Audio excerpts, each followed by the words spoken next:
улам тэгээд энийгээд байсан. За энэ ширлэлд үзүүлж байгаа энэ гэр бүлийн хүчирхийлэлтэй тэмцэх тухай хуулийн хүний эрхийн тайлан гэдгийг та бүхэнд одоо би өгнө. Энийг уншаад за тэгээд энэ дээр одоо та бүхэн харж байгаа гэр бүлийн хүчирхийллийн тухай тэр бүх тайлан мэдээ байгаа Монгол улсын хувьд.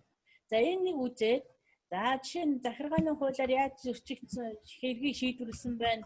За эрүүгийн хуулиар яаж шийдвэрлсэн байна.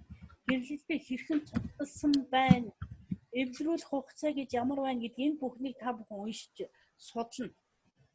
За тэгэхээр би нэг их айхтар ойрхон хоног та бүхэнд хэлэхгүй нэг 11 сарын сүүл мөглөр ч юм уу энэний талаар би та нараас юу яаш. Одоо нийгмийн үйлчилгээ хүртэл байгаа шүү дээ. Энэний талаар та нар надад эргүүлээд эсээ муу ихтгэл маягаар ойлголтоо бичиж явуулна. Энэ бүлэг зүйлүүдээс алийг нь чамаагүй юу яаж болно шүү. Та нар сонгож аваад тэгээд эргүүлээд надад нэг ихтгэл бичиж өгнө. Яа, ихтэй бичээд эргүүлээд миний мэйл рүү шиднэс.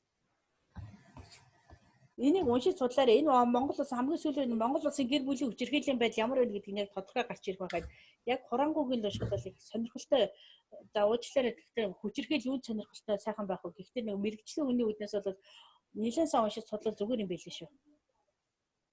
За ёо. За одоо ингээд би юу яа. Мессенжерээр шидэж эхлэе. За доор гэж хаач